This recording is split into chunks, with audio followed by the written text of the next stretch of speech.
সমুদ্রের নীল জলরাশি যখন দিগান্তরের সাথে মিশে যায় আর তিলের চিহ্ন যখন বিলীন হয়ে যায়, সেখান থেকে শুরু হয় পৃথিবীর অন্যতম বিপজ্জনক এক অভিযান। আমরা আজ কথা বলছি বাণিজ্যিক কাঁকড়া শিকার নিয়ে। এটি কেবলমাত্র মাছ ধরার কোনো শখ নয়, এটি হলো হাড় কাঁপানো ঠান্ডা, দানবীর, সব যান্ত্রিক আর চরম ঝুঁকির এক লড়াই। প্রতিবার যখন আমরা ডাইনিং টেবিলে সুস্বাদু কাঁকড়া পরিবেশন করা হয়, তখন হয়তো আপনি কল্পনাও করতে পারবেন না এটি সংগ্রহ করতে কতজন মানুষের রক্ত, ঘাম আর জীবন বাজি রাখার গল্প লুকিয়ে আছে। এই যুদ্ধের প্রস্তুতি শুরু হয় বন্দরে সূর্য ওঠার অনেক আগে। জাহাজে বোঝাই করা হয় কয়েক সপ্তাহের খাবার, জ্বালানি আর বিশাল বিশাল সব লিস্টের খাঁচা আর ক্লাব পার্টস। এক একটি খাঁচার ওজন কয়েকশো পাউন্ড, যা সমুদ্রের তলদেশে প্রচন্ড চাপ সহ্য করার বিশেষভাবে তৈরি। জাহাজের প্রতি ইঞ্চি জায়গা এখানে অন্তত মূল্যবান। ডেক জুড়ে সাজানো থাকে সারি সারি খাঁচা, যা দেখে মনে হবে এক আধুনিক লৌহ মানবের কারখানা। সমুদ্রে যাওয়ার আগে চলে প্রতিটি যন্ত্রপাতির চুলচেরা বিষণ্ণ। দড়িগুলোতে সামান্য ছিঁড় বা দুর্বলতা থাকলে তা উড়াল সমুদ্রের বড় ধরনের দুর্ঘটনার কারণ হতে পারে।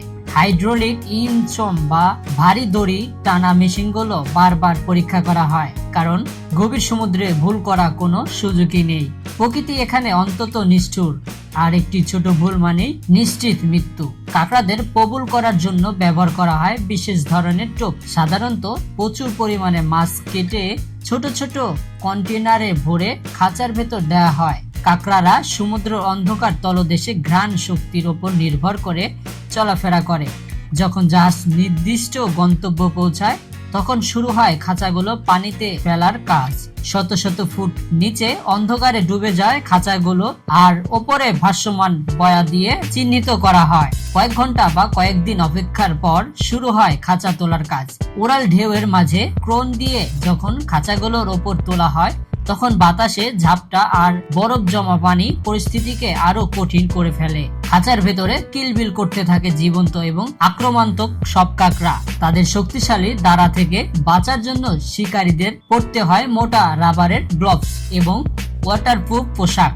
সব কাঁকড়া কিন্তু বাজারে যাওয়ার জন্য যোগ্য নয়।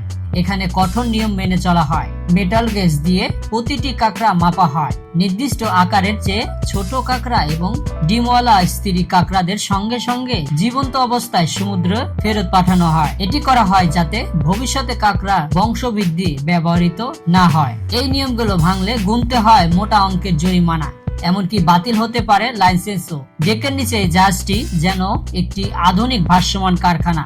শিকার করা হয় কাঁকড়াগুলো দ্রুত পরিষ্কার করা হয় এবং ফুটন্ত লবণাক্ত পানিতে সেদ্ধ করা হয়। এরপর সেগুলো -30 ডিগ্রি সেলসিয়াসে তাপমাত্রা ব্লাস্ট ফ্রিজিং করা হয়।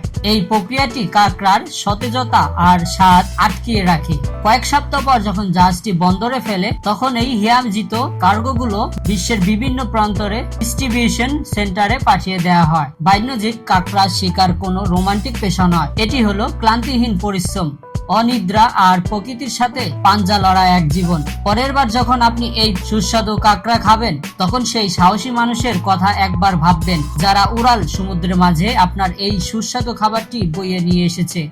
আমাদের আজকের এই ভিডিওটি ভালো লাগলে লাইক করুন। এমন ভিডিও পেতে আমাদের চ্যানেলটি অবশ্যই সাবস্ক্রাইব করে রাখুন।